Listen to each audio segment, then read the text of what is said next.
14/9/2024 શનિવાર શ્રી સંતરામ કેળવણી મંડળ દ્વારા સંચાલિત શ્રી સંતરામ વિદ્યાલય ગુજરાતી માધ્યમમાં વીર વીરાંગના દિનની ઉજવણી કરવામાં આવી।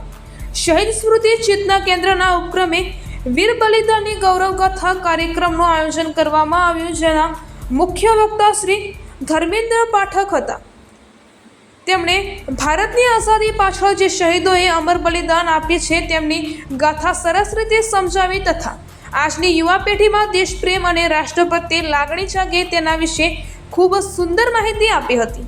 આમ વિદ્યાલયમાં આ સરસ મજાનો કાર્યક્રમ કરવા બદલ સંસ્થાના પ્રમુખ શ્રી પરમ પૂજ્ય મહંત શ્રી રામદાસજી મહારાજ તથા સંસ્થાના મંત્રી સંત શ્રી નિર્ગુણદાસજી મહારાજે શ્રી સંતરામ મહારાજની દિવ્ય અખંડ જ્યોતના શુભ આશીષ પાઠવ્યા છે।